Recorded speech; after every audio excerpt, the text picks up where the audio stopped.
Studyplexity. Hello aspirants, welcome back to the classes of Indian Polity and Governance, which is known as Preamble to Power, powered by Studyplexity and the Enlightened Academy. Preamble to Power की classes में हमने बहुत सारी चीजें discuss कर रखी है, जैसे फॉर एग्जांपल स्टेट किसे कहते हैं, टाइप्स ऑफ गवर्नमेंट क्या हैं, आर्टिकल 1 to 4 जिससे भारत देश की टेरिटरीज को डिफाइन किया जाता है, उसे चेंज किया जाता है और पूरे नॉमेनक्लेचर को बदला जाता है। इसके साथ साथ भारतीय संविधान के प्रियम्बल में क्या है उसको भी हमने एक्सटेंसिवली कवर किया है। एंड जो लास्ट में हमने कवर किया है वो है इंडियन सिटीजनशिप यानी भारतीय नागरिकता। भारतीय नागरिकता अपने आप में बहुत ही कॉम्प्लेक्स टॉपिक था और कॉम्प्लेक्स टॉपिक है, इसलिए हमने उसको 3 पार्ट्स में कवर किए हैं। अगर आप इन सभी क्लासेस को एक्सेस करना चाहते हैं तो आप स्टडीप्लेक्सिटी के ऐप पे जाकर के प्रियम्बल टू पावर कोर्स को सब्सक्राइब कर सकते हैं, जो काफी कम कॉस्ट में आपके लिए अवेलेबल है, दैट इज 999। साथ में ही 25% का ऑफर भी चल रहा है, तो आप कूपन कोड अप्लाई करके उसमें एक्स्ट्रा डिस्काउंट भी ले सकते हैं। आज की क्लास बहुत ही इंपॉर्टेंट होने वाली है, क्योंकि आज की क्लास में हम डिस्कस करने वाले हैं आपके और हमारे अधिकारों के बारे में, यानी फंडामेंटल राइट्स के बारे में। फंडामेंटल राइट्स को बहुत ही आराम से समझेंगे, बहुत ही आसान भाषा में हम समझेंगे, जिससे आप यानी जो भी यहाँ की नागरिक हैं या फिर जो नागरिक नहीं भी हैं, उन सभी लोगों को अपने अधिकारों की समझ होनी चाहिए। क्योंकि ऐसा कोई दिन नहीं गुजरता है किसी भी देश में, इंक्लूडिंग इंडिया में, जिस दिन आपके अधिकारों का हनन डायरेक्टली या इनडायरेक्टली होता है। और ये इसलिए होता है क्योंकि बहुत सारे लोगों को अपने अधिकारों के बारे में ज्यादा पता नहीं है, और पता भी है तो ऊपर ऊपर से पता है, वो किस तरीके से अफेक्ट किए जाते हैं सरकारों के द्वारा यानी स्टेट के द्वारा, जिसको बैन लगाया गया है कि स्टेट आपके अधिकारों का हनन नहीं कर सकती है, लेकिन वो रोज हनन होता है। कैसे होता है, कितना स्मार्टली गवर्नमेंट, पार्लियामेंट और पूरे दुनिया भर की सरकारें आसानी से बहुत सारी इंजीनियरिंग करके अधिकारों को हनन करती है या उस पर रिस्ट्रिक्शंस लगाती है, जो लगाना नहीं चाहिए किसी भी ऐसे दुनिया में जिस दुनिया को हम यूनिवर्सल वर्ल्ड कहते हैं। क्लियरली हम एक एक चीज को बहुत ही विस्तार से, बहुत ही आसान भाषा में समझेंगे। जिस व्यक्ति को पॉलिटी की कोई समझ नहीं है, संविधान की कोई समझ नहीं है, उनको एक एक चीज बहुत आसानी से समझ में आएगी। मैं इतना डीकंस्ट्रक्ट करके उसको समझाने की कोशिश करूंगा। आई होप कि आपको उसका फायदा भी मिलेगा, और अगर फायदा मिलेगा तो आप हमें कमेंट करके जरूर बताइएगा। क्लियर है? सो स्टार्ट करते हैं, दैट इज फंडामेंटल राइट्स।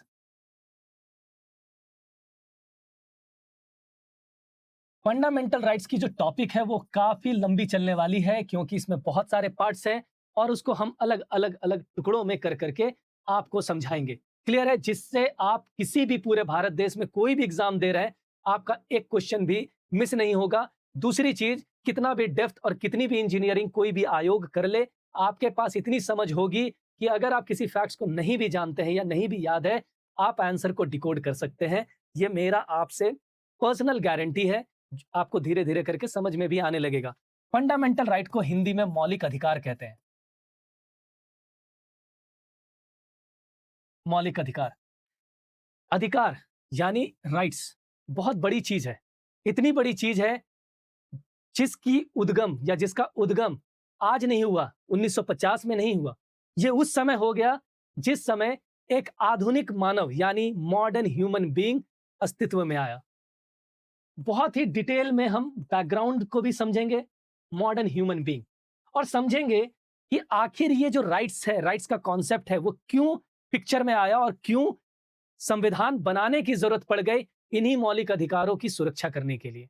सबसे इंपॉर्टेंट चीज आपको यह समझना है। अगर आप पूरा बैकग्राउंड को क्रोनोलॉजिकली समझेंगे कि अधिकार कैसे अराइज हुआ, क्यों जरूरत पड़ गई, आपको सब कुछ आज के कॉन्टेक्स्ट में भी समझ में आने लगेगा। चलिए बात करते हैं, हम थोड़े बैकग्राउंड में जाते हैं। तो सबसे पहले आप ये समझिए कि एक इंसान, ह्यूमन बीइंग का जन्म होता है। जाहिर सी बात है, जन्म होता है यानी उसके पास एक चीज होती है, वो है लाइफ, जिंदगी। गानों में, हर जगहों पे आप इसको पढ़ते हैं, समझते हैं, जिंदगी, करेक्ट। और बहुत सारे फिल्में हैं जो इसी नाम से भी लिखे जाते हैं, जैसे जिंदगी ना मिलेगी दोबारा। जाहिर सी बात है, आपका जन्म एक ही बार हुआ है और औसतन 60 साल की आपकी उम्र है। 60 साल में आपको जिंदगी को बहुत अच्छे से जीना है। क्यों जीना है? क्योंकि वो आपका अधिकार है। सो जैसे ही आपका जन्म होता है, जीवन आ जाता है, तो जीवन भी आपका एक अधिकार है, जिसे हम भारतीय संविधान के आर्टिकल 21 में पढ़ते हैं। तो इसका अर्थ यह है कि जैसे ही एक व्यक्ति का जन्म होता है, इस दुनिया में कहीं पर भी हो जाए, ऐसे देश में जहां संविधान एग्जिस्ट करता है, नहीं करता है, कोई फर्क नहीं पड़ता है। आपका अगर जीवन है तो उस जीवन का अधिकार भी आपके पास है। What do you mean by जीवन का अधिकार? जीवन का अधिकार का मतलब यह है कि आप इस दुनिया में आ गए हैं, तो दुनिया में कोई भी व्यक्ति, कोई भी दूसरा इंसान आपकी जिंदगी नहीं छीन सकता है, चाहे वो आपके माता पिता ही क्यों ना हो। इसलिए जीवन का अधिकार सबसे इंपॉर्टेंट अधिकार है, और यहीं से जन्म लेता है उन सभी अधिकारों की, जिसका पर्पस होता है इस जीवन को एक मीनिंगफुल जीवन बनाना। यह नहीं कि आप जन्म ले लिए हैं और आप बस जीवित हैं, सांस ले रहे हैं, बस जीवित है, हवा फ्री है। मगर आज के डेट में आप ये भी नहीं कह सकते कि हवा फ्री तो है लेकिन स्वच्छ हवा नहीं है। तो हमारा जीवन कहीं ना कहीं, जहां हम 60-70 साल, 80 साल, 90 साल जी सकते हैं, वो प्रदूषित वायु की वजह से हम 40 साल में अपना दम तोड़ देते हैं, क्योंकि हमारे फेफड़े खराब हो गए हैं। करेक्ट है। प्लस हमारे जीवन को जीवित रखने के लिए हमें भोजन और पानी की जरूरत है, और जब भोजन पानी का एक्सेस पे ही आपकी लिमिटेशन लग जाए तो भी आपका जीवन अफेक्ट करेगा। और इन्हीं सब चीजों की वजह से मौलिक अधिकारों का जन्म होता है। इसी तरीके से जब मानव जीवन को समझ विकसित हुई और सोसाइटी बड़ी होने लगी, तो रियलाइज हुआ लोगों को कि हर एक दूसरा व्यक्ति दूसरे व्यक्ति के अधिकारों का हनन कर रहा है। उदाहरण से समझाता हूं, मान लेता हूं एक छोटा माइक्रोस्कोपिक एग्जाम्पल लेते हैं। आपका ये घर है, सुनहरा सा, प्यारा सा, जिसे आप अपना घोंसला कहते हैं। घर में बहुत सारे लोग होते हैं, मान लेते हैं 4 को ही पढ़ते हैं, हम 2, हमारे 2, यानी माता है, पिता है और 2 बच्चे हैं। मान लेते हैं एक बेटा है और एक बेटी है। क्लियर है? जब कभी भी एक घर के अंदर जहां पे सिर्फ 4 लोग हैं, आप बस जस्ट इमेजिन कीजिए कि जहां सिर्फ 4 लोग हैं, वहां पे भी ऐसी संभावनाएं उत्पन्न हो जाती है जहां पे हर एक आदमी दूसरे इंसानों के अधिकारों का हनन करने लग जाता है। कैसे? बताता हूं। मान लेते हैं कि माता पिता दोनों जन्म लिए, तो ये डिफाइन करना, माता पिता 2 व्यक्ति 2 अलग अलग जगहों से आते हैं, दोनों ने शादी कर ली। शादी करने के बाद दोनों के पास अपना अपना जीवन है और जीवन का अधिकार है। हाँ या ना? दोनों की अपनी इंडिविजुअल लाइफ है। लेकिन आप अपने आसपास जब ध्यान से देखेंगे तो आपको यह दिखेगा कि एक व्यक्ति दूसरे के जीवन को कंट्रोल कर रहा है, और दूसरा व्यक्ति भी डायरेक्टली इनडायरेक्टली दूसरे के जीवन को कंट्रोल कर रहा है। उसके साथ यह भी दिखेगा कि बहुत ऐसे सिचुएशन में जहां पे एक व्यक्ति दूसरा का जो सबसे इंपॉर्टेंट अधिकार है, लाइफ, कंट्रोल करने से आगे बढ़ जाता है। ऐसी परिस्थितियां उत्पन्न हो जाती है जहां पे वो दूसरे की जान भी ले लेता है। आपने अक्सर देखे होंगे, आज के डेट में बहुत सारे लोग प्रताड़ना की वजह से अपना जीवन त्याग देते हैं। बहुत सारे लोगों ने देखा होगा कि अपने पति के क्रूएलिटी की वजह से दम तोड़ देते हैं, उनके द्वारा हत्याएं कर दी जाती है, यानी टेक्निकली कहा जाए तो जीवन का अधिकार छीन लिया जाता है। तो ये बहुत जरूरी है कि इस घर में इन 4, पहले तो 2 व्यक्तियों का ही जीवन, जो दोनों का इंडिविजुअल जीवन है, उसकी रक्षा करने के लिए किसी एक ऐसे तंत्र को पिक्चर में आना पड़ेगा जो इन दोनों के जीवन के अधिकारों की सुरक्षा कर सके। सिमिलरली जब बच्चे पैदा हो जाते हैं तो माता पिता को यह लगने लगता है ये हमारी संतानें हैं, हमने इनको जन्म दिया है, जाहिर सी बात है, और इनको हमने खिलाया है, पिलाया है, पाला है, पोसा है, बड़ा किया है। लेकिन जब इतना कर देते हैं तो 2 चीजें वो अपने अंदर डेवलप कर लेते हैं। एक अपेक्षा, जो दुखों का कारण है अकॉर्डिंग टू गौतम बुद्धा, कि अब वो अपनी अपेक्षाएं बच्चों से रखते हैं। सिमिलरली बच्चे भी बहुत सारी अपेक्षाएं अपने माता पिता से भी रखते हैं। ठीक है? तो ऐसी सिचुएशन में यह होता है कि अपनी अपेक्षा को पूरा करने के लिए जो बच्चों पे थोपे जाते हैं, उसकी वजह से बच्चों में प्रेशर डेवलप होता है। उस प्रेशर की वजह से आए दिन आप देखते हैं कोटा में और तैयारी करने वाले छोटे छोटे मासूम बच्चे अपनी जान गंवा बैठते हैं। क्लियर है? दूसरा है कि उन्होंने जन्म दिया है, खिलाया है, पिलाया है, तो अब वो डिसाइड करेंगे कि हमारे जो बच्चा हुआ है, मैं यहां पे बच्चा कह रहा हूं, वो बच्चा अगर बेटा है तो उसे हम ओन करेंगे, बेटी है तो उसे हम डिसोन कर देंगे। अगर बच्चों में किसी तरीके की कोई एबनॉर्मेलिटीज आ गई है तो हम ऐसे सिचुएशन में उसको मार देंगे, यानी उस बच्चे की जो प्राइमरी अधिकार है जीवन का, उसका हम हनन करेंगे और करते भी हैं। ये भारत में बहुत ही ज्यादा आपको पता है प्रेवलेंट है, आज से नहीं पुराने टाइम से। बेटा बेटी दोनों हैं, तो उन दोनों में पहले तो शुरू हो जाता है भेदभाव, और भेदभाव सिर्फ यहां शुरू नहीं होता, माता पिता हैं तो हस्बैंड एंड वाइफ में भी एक भेदभाव शुरू हो जाता है। और ये सारा गेम जो है सिर्फ एक चीज की वजह से चलता है, पावर और पावरलेस। जिस दिन आप इस कॉन्सेप्ट को समझ लीजिएगा, आपका जो जीवन है 60 सालों का, 70 सालों का, 80 सालों का, आप उसके जो कोर फिलॉसफी है आप उसको समझ जाइएगा। सारा खेल, बहुत लोग बोलते हैं जात का खेल है, धर्म का खेल है, इसका खेल है, उसका खेल है, फलाना ठिकाना, ये सब ऊपरी बातें हैं। असली खेल पावर और पावरलेस के बीच में है। समाज ऐसे विकसित हुआ जहां पे एक व्यक्ति पावरफुल हो गया और दूसरा व्यक्ति पावरलेस। अगर पावरफुल नहीं हुआ है तो वो दूसरे को पावरलेस करने की कोशिश करता है। यहीं पे कॉन्सेप्ट डेवलप होता है इक्वालिटी का, जो अपने आप में एक आगे चल करके अधिकार बताया जाएगा। ठीक है, जो आपको संवैधानिक किताबों में, दस्तावेजों में बताया जाएगा कि इक्वालिटी यानी समानता एक अधिकार है। और ये सब इसी तरीके से धीरे धीरे करके जनरेट होता है। और यहां पे भी जब एक दूसरे को कंट्रोल किया जाता है तो कंट्रोल कौन करेगा? जिसके पास पावर होगा और जो पावरलेस है। फॉर एग्जाम्पल, जब दुनिया आगे बढ़ी तो धीरे धीरे करके, ये तो छोटा सा स्ट्रक्चर था और यहीं से जन्म हुआ। लोग कहते हैं सरकारें पावरफुल है, एमएलए एमपी पावरफुल है। नो, एवरीवन इज इक्वल, सब इक्वल है। लेकिन ये कॉन्सेप्ट आप मिटा ही नहीं पा रहे हो। उसके पीछे कारण यह है कि जन्म से लेकर के ही आपकी कंडीशनिंग ऐसी हो रखी है जहां पे इक्वालिटी का कोई कॉन्सेप्ट बचपन से ही नहीं है, बचपन से ही नहीं है।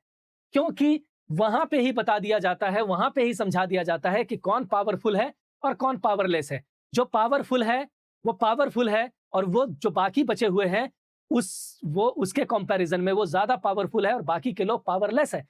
सो वो अपनी पावर को एग्जर्ट करेगा। जब कभी भी पावर का एक्सर्शन किसी भी दूसरे व्यक्ति पर होगा, एक पावरफुल व्यक्ति का दूसरे पावरलेस व्यक्ति पर, और वो उस शक्ति को रेजिस्ट नहीं कर पाएगा, उस पावर को रेजिस्ट नहीं कर पाएगा, तो वो अनइक्वल हो जाएगा, यानी वो पावरलेस बन जाएगा। और जैसे ही वो पावरलेस बनेगा वो अनइक्वल हो जाएगा, यानी असमान हो जाएगा। और इस असमानता से ही जन्म होगा एक क्रुएलिटी का, जिस क्रुएलिटी को कर्ब करने के लिए ही अधिकारों को सुरक्षित रखने की बात कही जाने लगी। और ये चीज स्टार्ट हो चुका था। कैसे हुआ? धीरे धीरे करके समाज, जब मैंने आपको एक छोटे से एग्जांपल से समझाया है कि किस तरीके की चीजें होती है। एक बेटा है, वो बाहर 10 बजे 11 बजे तक घूम सकता है, बेटियां हैं तो घर पे रहेगी तो उसके लिए रेस्ट्रिक्शंस है, पत्नी है तो उसके लिए रेस्ट्रिक्शंस है। जो पुरुषवादी समाज होती है वहां पे इस तरीके की चीजें होती है। और जब ये होती है तो जाहिर सी बात है कि एक व्यक्ति पावरफुल है, दूसरा व्यक्ति पावरलेस है, और एक व्यक्ति के जीवन के जो अधिकार हैं उसका हनन जाने अनजाने, डायरेक्टली इनडायरेक्टली हो रहा होता है। यह चीज एकदम 100% क्लियर है। और इसी चीज को आगे धीरे धीरे करते जब समाज बहुत विकसित हुआ तो समाज में अलग अलग वर्ग बट गए। अलग अलग वर्गों को रियलाइज हुआ कि भाई कोई वर्ग हमें क्या करेगा, हमें कंट्रोल करेगा। क्यों? क्योंकि समाज व्यवस्थित रहे। समाज जब बनने शुरू हो गया तो समाज को व्यवस्थित करने के लिए जन्म हुआ सरकारों का, स्टेट का, यानी लीडर्स का। पहले तो लीडर्स होते थे, कबीला है और कबीलाओं में लीडर्स हैं। जो लीडर्स हैं सभी लोग मिलकर के उनको अपना लीडर चुनते थे कि वो उनके अधिकारों की रक्षा करे। लेकिन समय के साथ ये देखा गया कि स्टेट और लीडर्स ही उनके अधिकारों का हनन करना शुरू कर दिए। सो ये जो लीडर था और जो लीडर जिनको गवर्न कर रहे थे, जिनसे उन्होंने पावर डिराइव की थी, वही उस पावर को लेकर के उनके ही अधिकारों का हनन कर रहे हैं, उनको पावरलेस बना रहे हैं, या फिर ये कंडीशनिंग इंजेक्ट कर रहे हैं कि तुम पावरलेस हो। धीरे धीरे करके ये सिस्टम काफी परवेलेंट होने लगा दुनिया भर की समाजों में।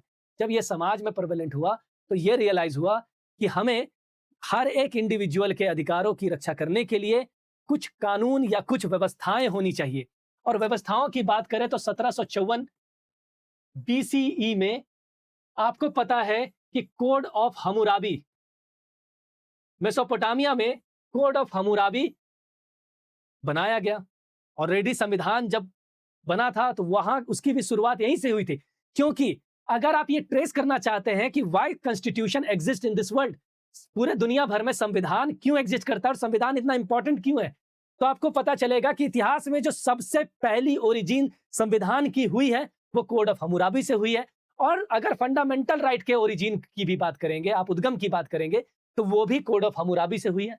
हम्मुराबी में यह बताया गया है, कोड ऑफ हम्मुराबी में, कि हर एक व्यक्ति का अपना रिलीजन है और सभी को अपने रिलीजन को एक्सरसाइज करने की आजादी है, स्वतंत्रता है। ठीक है, यहीं से कुछ कोड डेवलप होने शुरू हो गए, यानी रूल बनने लगे। उसके बाद 6th सेंचुरी में आप जैसे आएंगे तो पर्शिया के अंदर साइरस सिलेंडर बना और साइरस सिलेंडर ने किसी भी व्यक्ति को समाज से बहिष्कृत करने, देश से बाहर निकालने और या फिर उनको गिरफ्त में कैद करने, इन सब चीजों के खिलाफ कोड बनाया कि कोई भी व्यक्ति, कोई भी सरकारें, कोई भी राजा महाराजा किसी भी व्यक्ति को उस लैंड से बाहर नहीं निकाल सकते, डिस्पोजेस्ट नहीं कर सकते, और दूसरा कि किसी भी व्यक्ति को कैप्टिव में नहीं रख सकते, यानी कैद करके नहीं रखा जा सकता। यह चीज यहां पे डेवलप होना शुरू हो गई। आगे चल करके जो सबसे बड़ा एक आप कह सकते हैं कि मोरल फिलोसॉफिकल उद्गम हुआ फंडामेंटल राइट का, वो हुआ था रोम में। और रोमन फिलोसोफर्स ने, ग्रीक फिलोसोफर जिसे हम कहते हैं, ग्रीक फिलोसोफर्स ने बहुत सारी फिलॉसफी डेवलप की। ग्रीक फिलोसोफर ने कहा कि सबसे पहली चीज, हमें कुछ चीजों में डिफरेंशिएशन क्रिएट करना पड़ेगा। किस चीज में डिफरेंशिएशन क्रिएट करना पड़ेगा? सबसे पहले हमें इस चीज पे डिफरेंशिएशन क्रिएट करना पड़ेगा कि नोमोस क्या है। नोमोस का अर्थ होता है कन्वेंशन। नोमोस का अर्थ क्या होता है? कन्वेंशन, यानी परंपरा। परंपरा।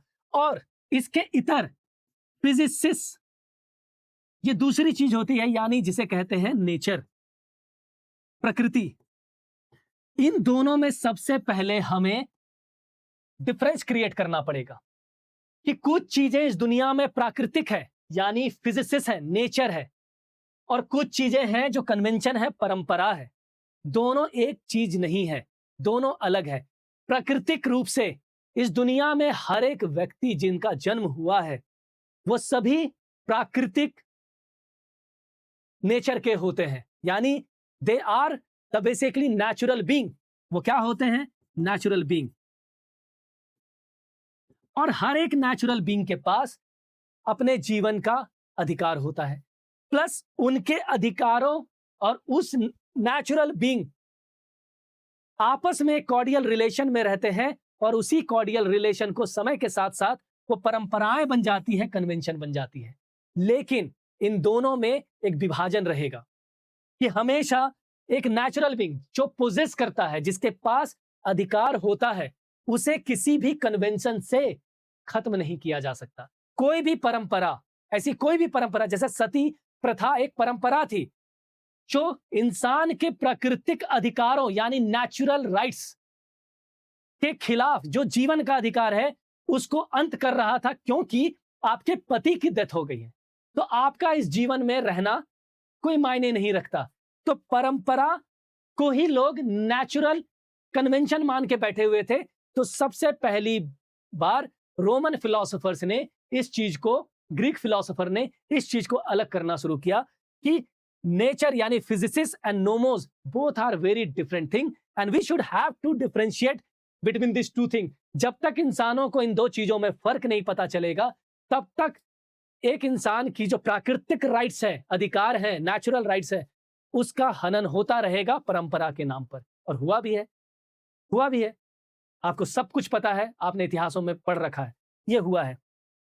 आगे चल करके एरिस्टोटल ने, यानी हिंदी में अरिस्तु ने, नेचुरल जस्टिस का कॉन्सेप्ट दिया, यानी प्राकृतिक न्याय, कि अगर किसी व्यक्ति का जो प्राकृतिक अधिकार है यानी नेचुरल राइट्स है, अगर वो हनन हो जाए तो उसके लिए प्राकृतिक न्याय भी होना चाहिए, यानी नेचुरल जस्टिस भी होना चाहिए। न्याय होना चाहिए। और ये न्याय, जो न्याय मिलना है, वो पुलिस से बिल्कुल अलग है। पुलिस मीन्स स्टेट, और ये स्टेट की जिम्मेदारी है कि आपको हर एक नेचुरल बीइंग के अधिकारों के हनन पर उन्हें न्याय दिलाना होगा। The police has the responsibility to provide the natural justice to all those people whose natural rights were violated. Clear है? एंड आगे चल करके रोमन में रोमन जुरिप्रूडेंस यानी न्याय का जो कानून बनने लगा, वहां पे इसे प्रॉपरली मेंशन करना शुरू किया गया कि अब न्यायिक प्रक्रिया के अंदर हम लोगों के नेचुरल अधिकारों को प्रोटेक्ट करना शुरू करेंगे। और यह पहली बार था जब रोमन जुरिप्रूडेंस के टर्म में नेचुरल जस्टिस, नेचुरल राइट्स, इन सभी कॉन्सेप्ट को साथ में समाहित करते हुए हमने यूनिवर्सल राइट का कॉन्सेप्ट को इजाद किया। यानी एक ऐसा अधिकार जो सार्वभौमिक अधिकार होगा, जो इस दुनिया में कहीं पर भी कोई भी नेचुरल बीइंग अगर है तो उन पे इक्वली लागू होगा, ना कि उसका संबंध उस धरती से होगा कि वो उस धरती के व्यक्ति है या नहीं, या उस धरती के बाहर। यानी एक ऐसा कानून बनाया गया जो रोम में रहने वाले लोगों पे भी एप्लीकेबल होगा, और रोम के बाहर भी अगर लोग हैं, यानी जो भी लोग इस दुनिया में एग्जिस्ट करते हैं, प्राकृतिक रूप से एग्जिस्ट करते हैं, उन पे ये लागू होगा नेचुरल राइट। उनको इस रोमन जुरिप्रूडेंस के कॉन्सेप्ट में नेचुरल राइट से आगे बढ़ करके उसे डिक्लेयर कर दिया गया यूनिवर्सल राइट। क्या कर दिया गया? यूनिवर्सल राइट की सीड पड़ी। हिंदी में बोले सार्वभौमिक अधिकार। एक ऐसा अधिकार जो सब पे इक्वली लागू होगा। And this was the seed of fundamental rights through out the world, पूरी दुनिया में।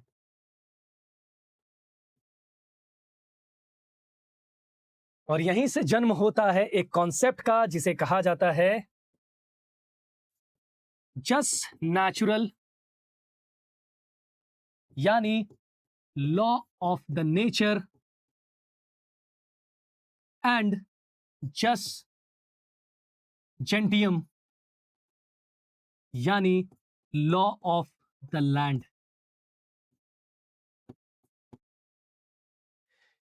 कि जो भी कानून होंगे किसी भी जगह पे, उनमें दो डिफरेंशिएशन जरूर होगा। एक ऐसा कानून जिसे जस्ट नेचुरल कहा जाएगा, यानी लॉ ऑफ द नेचर, जो प्रकृति का कानून है, और एक ऐसा कानून होगा जो उस धरती की कानून है, उस देश की कानून है।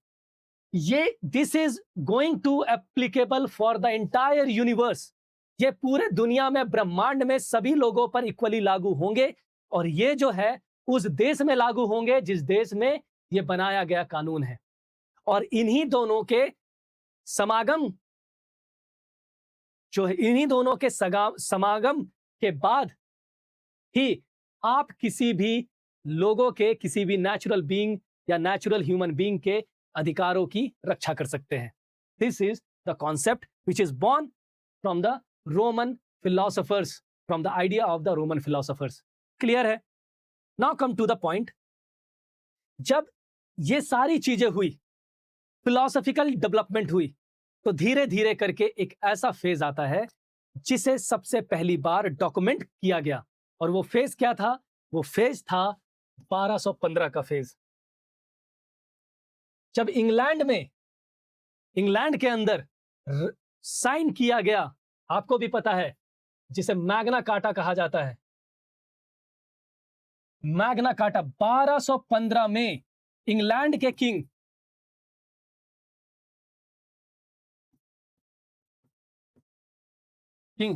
साइंड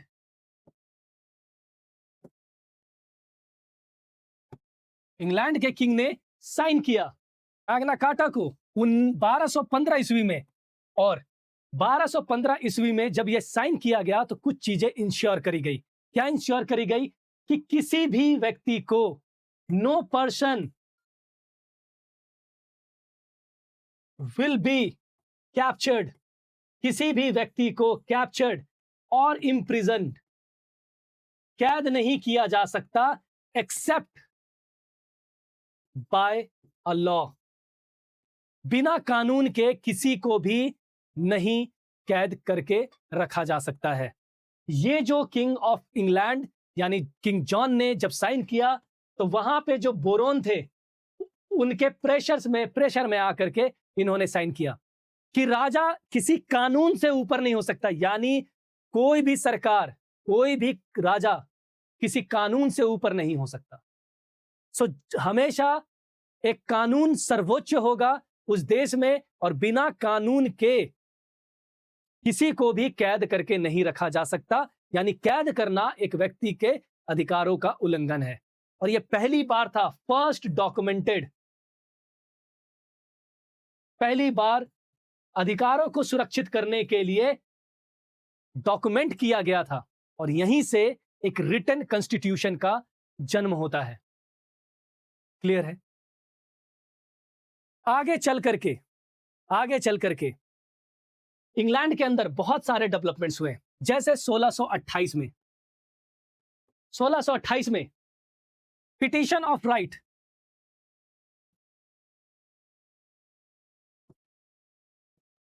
लागू किया गया।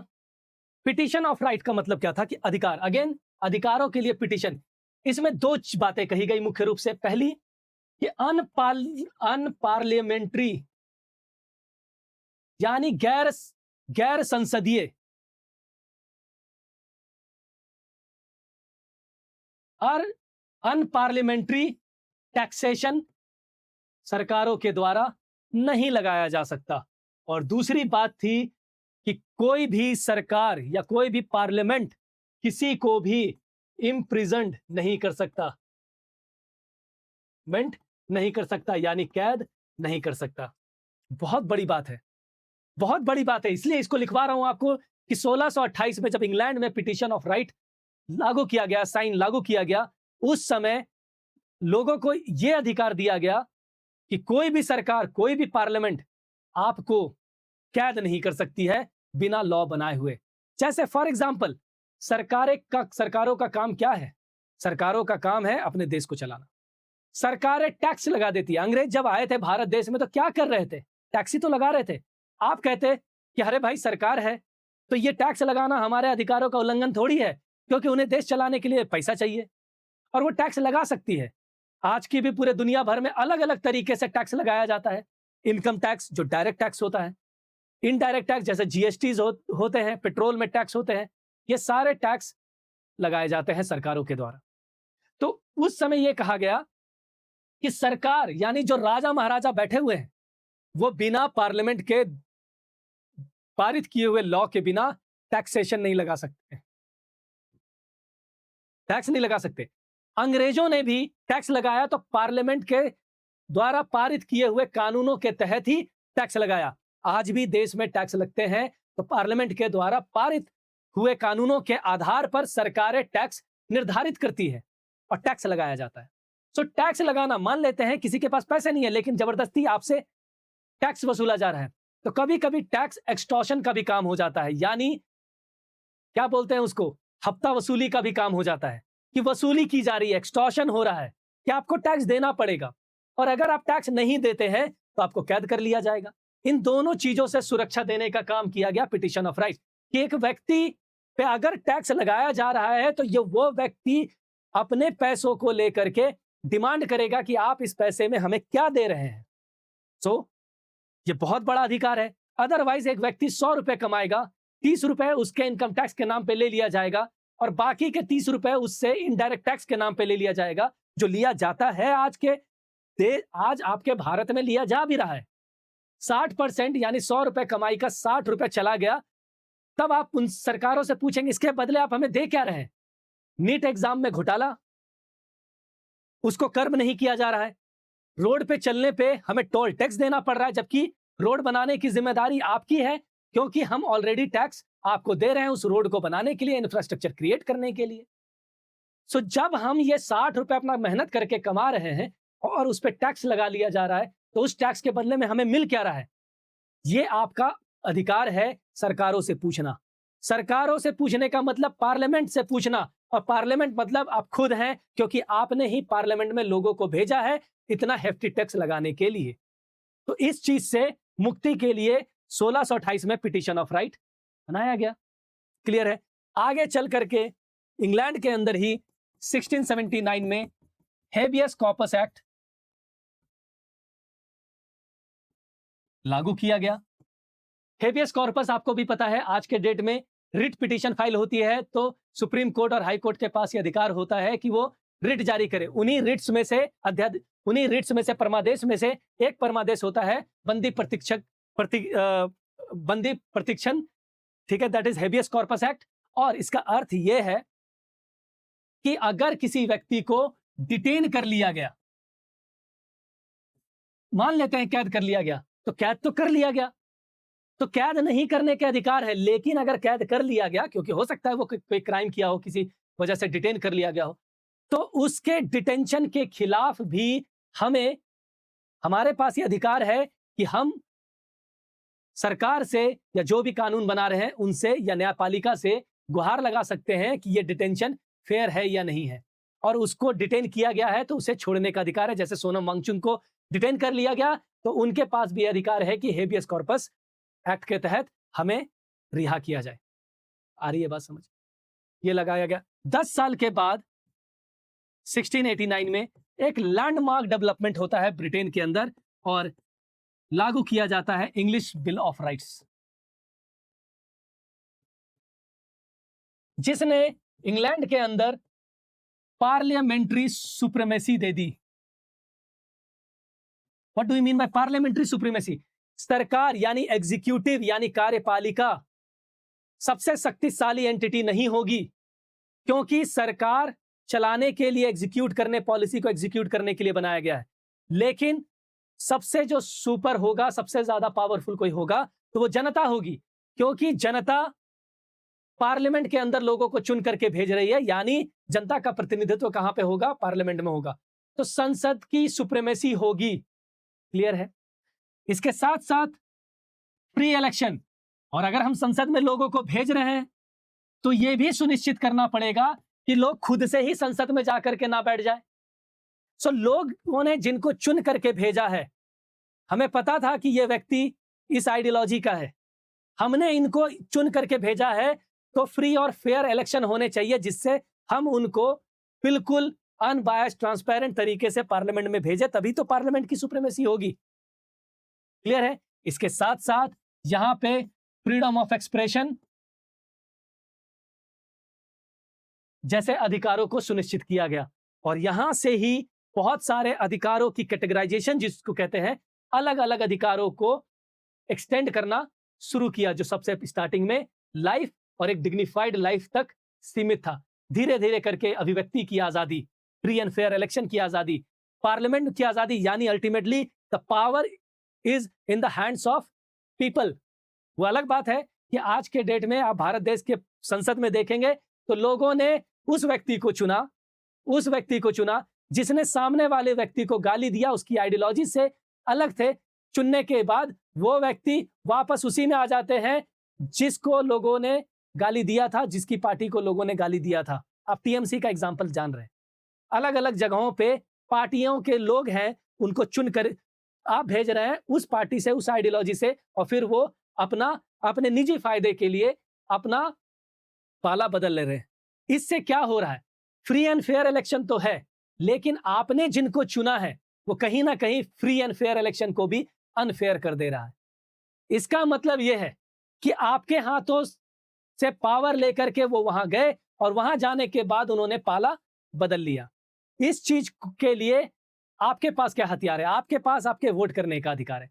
जो जो लोग इस तरीके से अपने पाले को बदल रहे हैं, आइडेंटिफाई करके रखिए कि आने वाले समय में, चाहे वो किसी पार्टी से बिलोंग करता हो, आने वाले समय में हमें इस व्यक्ति को, चाहे वो किसी भी पार्टी के सिंबल पर टिकट लड़े, चुनाव लड़े, हम ऐसे व्यक्तियों को वोट ना दे। क्योंकि अल्टीमेटली पार्लियामेंट्री सुप्रीमेसी है, और पार्लियामेंट्री सुप्रीमेसी इस चीज पे डिपेंड करती है कि आपने अपना पावर को एक्सरसाइज कैसे किया है। क्लियर है? एंड ब्रिटेन की कहानी को अगर हम खत्म करते हैं तो आगे चल करके बहुत सारे फिलोसोफर डेवलप हुए इसी दौरान, 1600 के दौरान। 1616 यानी 17th सेंचुरी में आपको पता है बहुत सारे फिलोसोफर हुए, जिसमें इंपॉर्टेंट थे जॉन लॉक। उन्होंने कहा कि हर एक इस दुनिया में व्यक्ति जो है उसके पास नेचुरल राइट्स है। क्या है वो नेचुरल राइट्स? जीवन जीने का अधिकार, हेल्दी रहने का अधिकार। क्लियर है? इसके साथ साथ उनके पास बहुत सारे और अधिकार हैं जिसे हम फंडामेंटल राइट्स बोलेंगे। ये अधिकार तो नेचुरल राइट्स हैं ही, लेकिन इसके अलावा फंडामेंटल राइट्स हैं जो इन अधिकारों को मीनिंगफुल बनाने का काम करता है, जैसे कि फ्रीडम ऑफ एक्सप्रेशन, अभिव्यक्ति की आजादी, freedom of religion, freedom of conscience, चेतना की आजादी, फ्री इलेक्शन, ये सारी चीजें, राइट अगेंस्ट आर्बिट्ररी डिटेंशन, ये सभी अधिकार लोगों के पास हैं। और जिस दिन इन सभी अधिकारों को सुरक्षित रखने की जिम्मेदारी स्टेट की है। स्टेट का काम है कि हर व्यक्ति के जीवन, हर व्यक्ति के हेल्दी रहने, हर व्यक्ति की एजुकेशन, हर व्यक्ति की जो फंडामेंटल राइट्स है like freedom of expression, right to equality, ये सारी चीजें, right to free and fair election, ये सभी अधिकारों को सुनिश्चित करने की जिम्मेदारी किसकी है? स्टेट की है। और जिस दिन स्टेट ही इन सभी अधिकारों को सुरक्षित रखने में विफल हो जाएगी, तो सभी नेचुरल बीइंग्स यानी जो सब प्राकृतिक मनुष्य हैं, उनके पास एक और अधिकार है, रिवॉल्यूशन करने का, यानी विरोध करने का, विद्रोह करने का, क्रांति लाने का, और क्रांति ला करके उस सरकार को उखाड़ने का जो सरकार इन एक नेचुरल ह्यूमन बीइंग के अधिकारों को सुनिश्चित करने का, सुरक्षित रखने का काम करने वाली थी, लेकिन वो विफल हो गई। और विफल तो छोड़िए, अगर वो खुद ही उन अधिकारों का उल्लंघन करने लग जाए तो क्रांति ही एकमात्र रास्ता हो सकता है, ऐसा जॉन लॉक ने कहा। क्लियर है? और उन्होंने कहा कि ये स्टेट क्यों करेगा आपके अधिकारों की रक्षा? वो इसलिए करेगा क्योंकि एक नेचुरल बीइंग और स्टेट के बीच में एक सोशल कॉन्ट्रैक्ट है,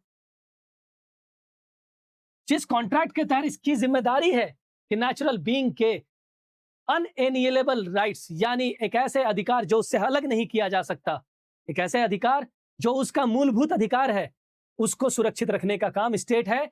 स्टेट को दिया गया है किसके द्वारा? नेचुरल बीइंग के द्वारा ही दिया गया है। और नेचुरल बीइंग उस दिन का वेट नहीं करेगा जिस दिन इलेक्शन होगा। अगर ऐसा होता है तो वो क्रांति का भी रास्ता ले सकता है, क्योंकि क्रांति करने का भी अधिकार उस नेचुरल बीइंग का एक अधिकार है, ऐसा जॉन लॉक ने कहा है। क्लियर है? इसी सोशल कॉन्ट्रैक्ट को आगे बढ़ाते हुए जे रूसो ने सोशल कॉन्ट्रैक्ट बुक ही लिख दिया। क्लियर है? और उन्होंने जनरल विल का कॉन्सेप्ट दिया।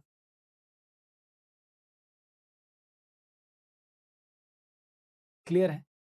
इसी तरीके से पूरे दुनिया भर में फंडामेंटल राइट्स यानी मौलिक अधिकारों का जन्म होता है, और ये उस समय जाकर के एक निर्णायक रूप लेता है जिससे एक डिफाइनिंग मोमेंट क्रिएट होता है। एक तो 1215 में मैग्ना कार्टा जब साइन हुआ, वो एक डिफाइनिंग मोमेंट था, और दूसरा था जब 1776 ईस्वी में अमेरिका आजाद होता है, declaration of independence of America.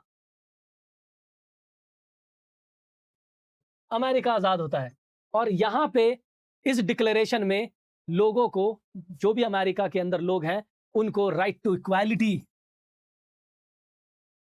समानता का अधिकार, लाइफ का अधिकार, जीवन का अधिकार, फ्रीडम ऑफ रिलीजन, इसका अधिकार, ये सभी अधिकार सुनिश्चित किए गए। आगे चल करके आपको पता होना चाहिए 1787 में अमेरिका के अंदर संविधान लिखा गया, यूएस का कॉन्स्टिट्यूशन लिखा गया। और यूएस का कॉन्स्टिट्यूशन एक ऐसा इंपॉर्टेंट डॉक्यूमेंट बनता है जिसको आगे चल करके दुनिया भर के लोगों ने उसको फॉलो करना शुरू किया। क्लियर है? यूएस के कॉन्स्टिट्यूशन में इसी राइट्स को सुनिश्चित करने के लिए वर्ड टू वर्ड जो टेक्स्ट है वो लिख दिया गया। ये तो डिक्लेरेशन था, अब संविधान के अंदर जो डिक्लेरेशन थे वो टेक्स्ट में आ गए। और आगे चल करके 1791 में आपको पता है फर्स्ट 10 अमेंडमेंट हुए, फर्स्ट 10 अमेंडमेंट्स हुए, यानी अमेरिका के संविधान में संशोधन हुए, 10 संशोधन, जिसे कहा जाता है यूएस बिल ऑफ राइट्स। और क्यों ये इंपॉर्टेंट है, क्यों ये डिफाइनिंग मोमेंट है?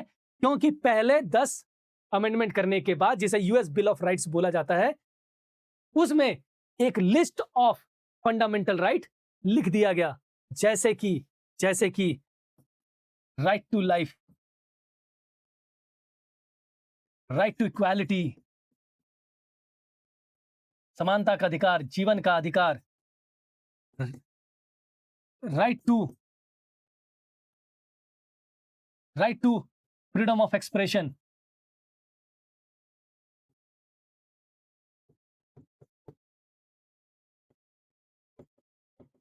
Right against arbitrary detention,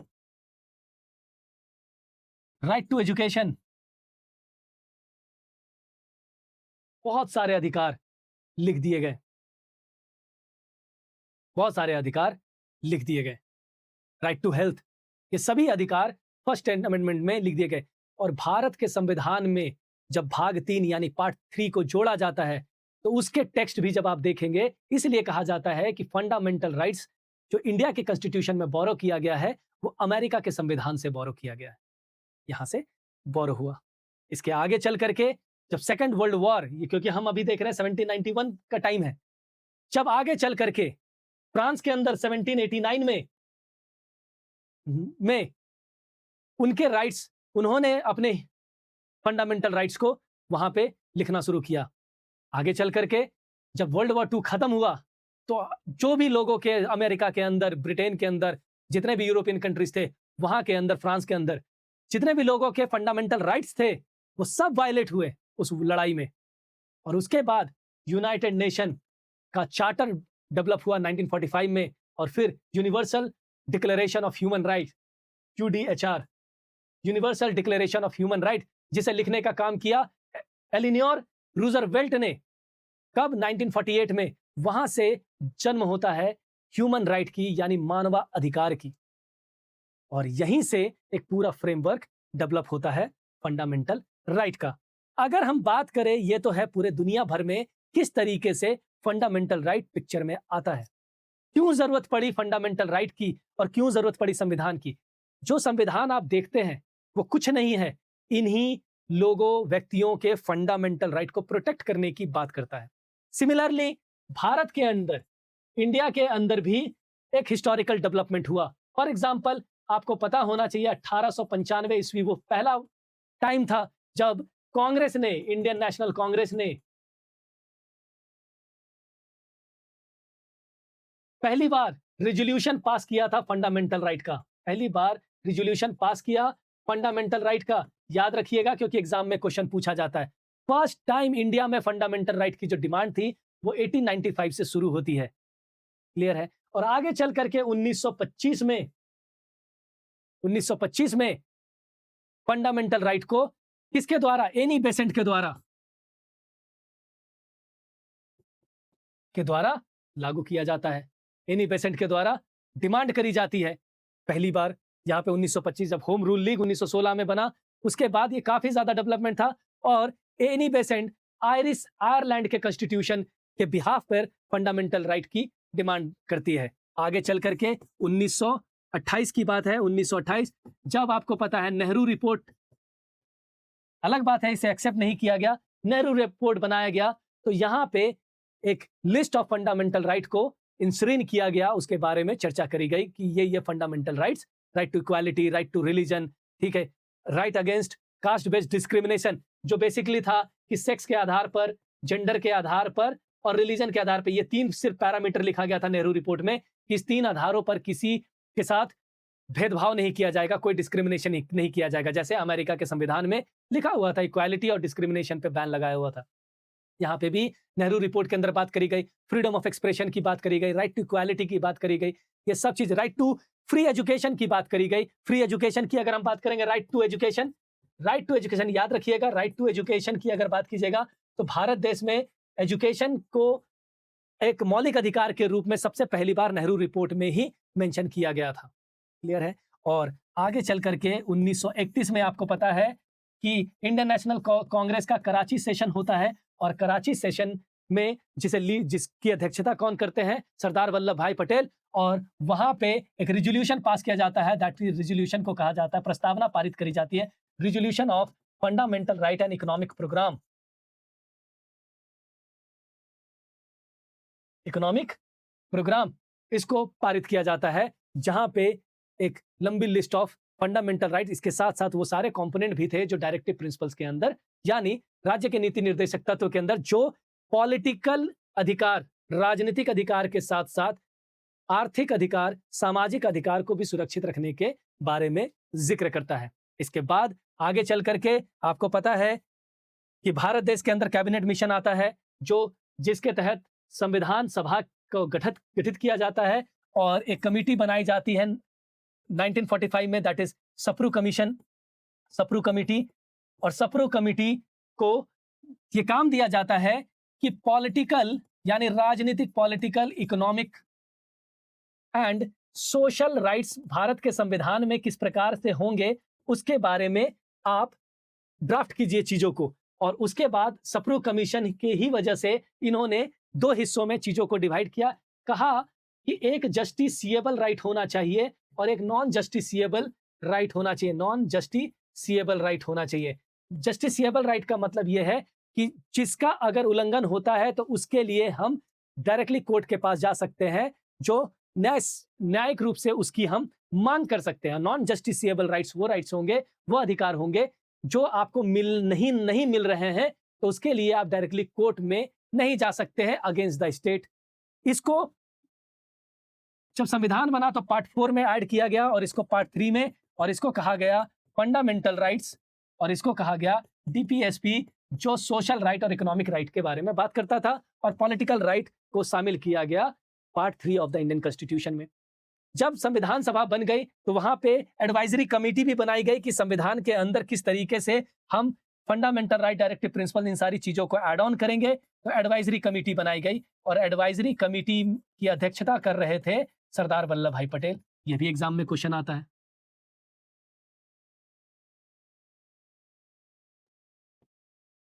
and जब सरदार वल्लभ भाई पटेल को यह टास्क दिया गया तो वो अध्यक्षता कर रहे थे माइनॉरिटी राइट्स की भी, कि जो भी, क्योंकि अधिकार में हमारा भारत देश का अपना एक इतिहास रहा है, जहां पे जो अल्पसंख्यक व्यक्ति हैं उनके अधिकारों का हनन बहुत अधिक हुआ है, तो उनके अधिकारों की भी रक्षा करना काफी जरूरी है। इस वजह से उनको advisory committee fundamental rights and minority rights का बनाया गया।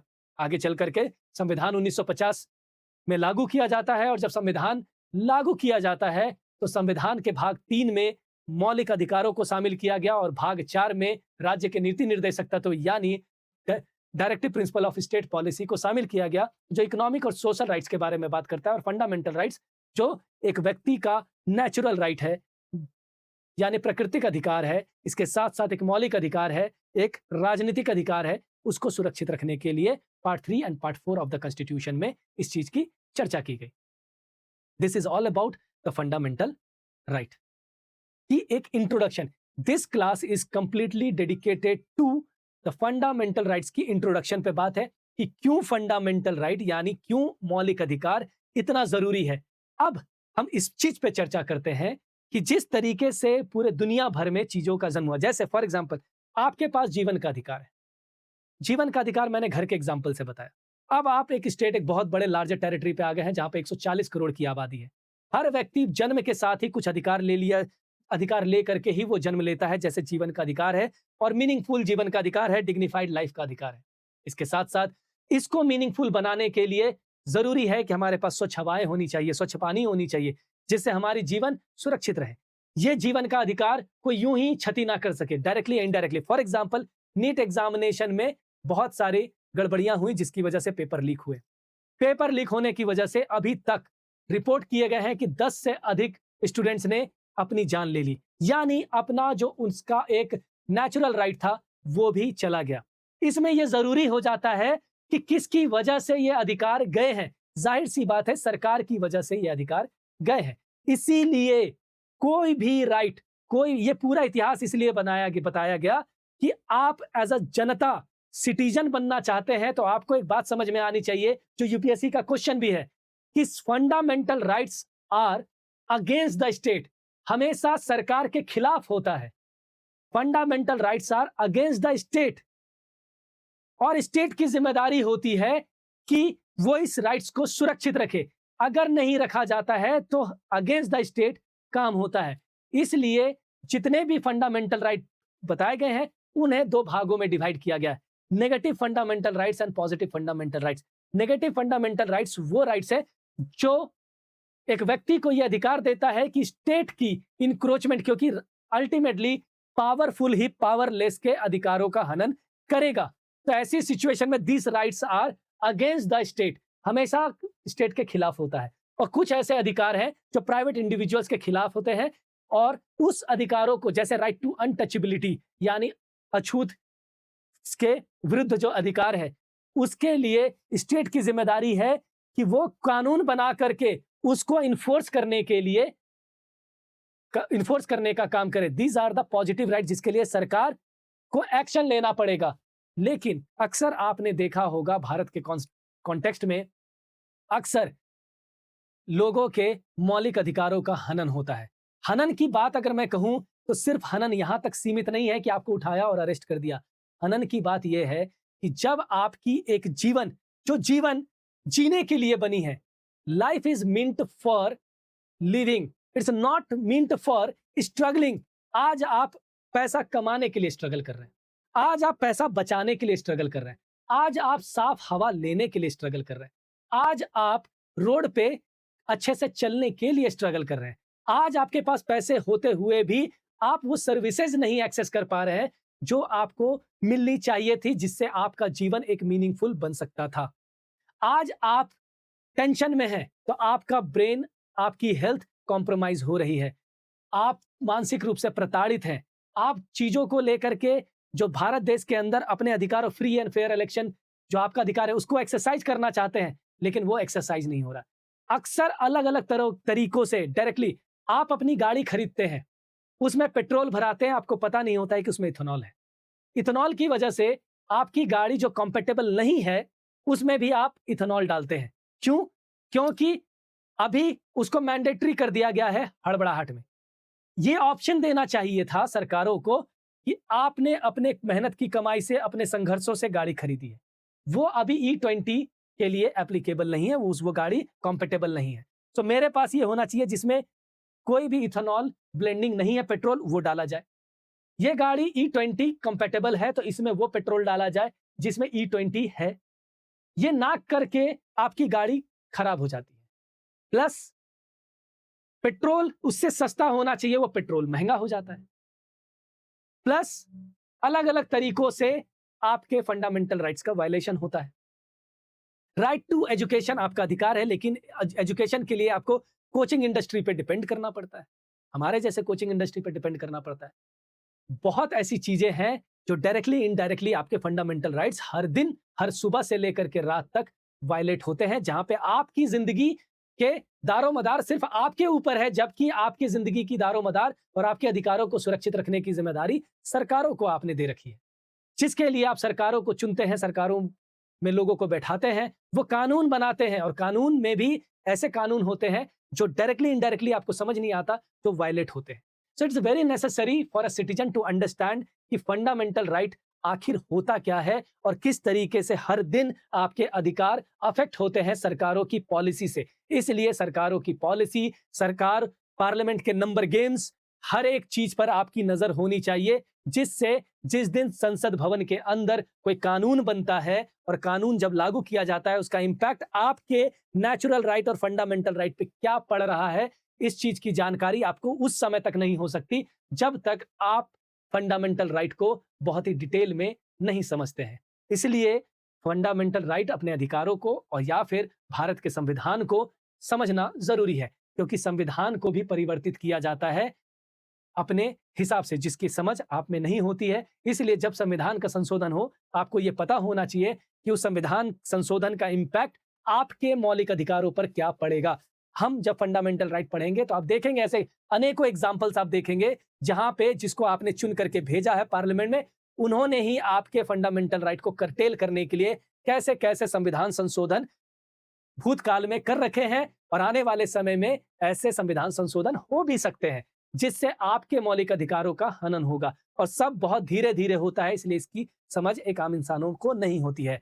That's why I am always saying be a citizen, be an aspirant, be a person जिसको भारत के संविधान, अधिकार, इन सब चीजों के बारे में समझ होनी चाहिए। अगर आप इसकी समझ को बढ़ाना चाहते हैं तो आप प्रियम्बल टू पावर, जिस प्रियम्बल से लेकर के पावर तक का आपका सफर है, उस कोर्स को आप सब्सक्राइब कर सकते हैं स्टडीप्लेक्सिटी के ऐप पे जा करके, और आप अपने आप को एक कॉन्स्टिट्यूशनली अवेयर सिटीजन बना सकते हैं। हम मिलते हैं नेक्स्ट क्लास में, जहां पे हम फंडामेंटल राइट जो भारत देश के संविधान में मेंशन किया हुआ है उसकी डिटेल में चर्चा करेंगे, एक एक कोर्ट केसेस के द्वारा, everything from scratch to and.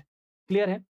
और अगर आपको ये कंटेंट काफी अच्छा लगता है और आपको लगता है कि आप अपने घर के अंदर अपने लोगों के साथ इसको साझा करना चाहते हैं, तो आप इसको शेयर कर सकते हैं, जिससे और जो आपके आसपास लोग रहते हैं उनको संवैधानिक समझ विकसित हो।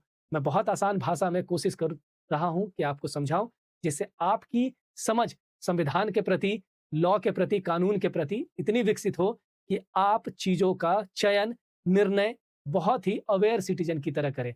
प्रॉब्लम ये नहीं होती है कि आप कोई फैसले लेते, प्रॉब्लम ये है कि आप इन्फॉर्म्ड फैसले नहीं लेते, इन्फॉर्म्ड चॉइसेस नहीं लेते, आप अनइन्फॉर्म्ड चॉइसेस लेते, जिसका खामियाजा आप ही को भुगतना पड़ता है। और आपके पास सिर्फ एक जीवन है अपने जीने की, जिस जीवन को आपको मीनिंगफुल बनाना है अपने अधिकारों को रक्षा करते हुए।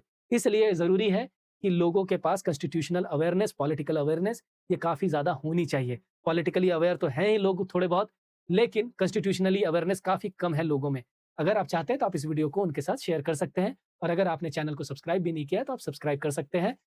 और अगर आप पूरा पॉलिटी और गवर्नेंस साथ में पढ़ना चाहते हैं तो आप प्रियम्बल टू पावर कोर्स को स्टडीप्लेक्सिटी के ऐप पे सब्सक्राइब कर सकते हैं। हम मिलते हैं नेक्स्ट क्लास में, तब तक के लिए आप सभी का धन्यवाद।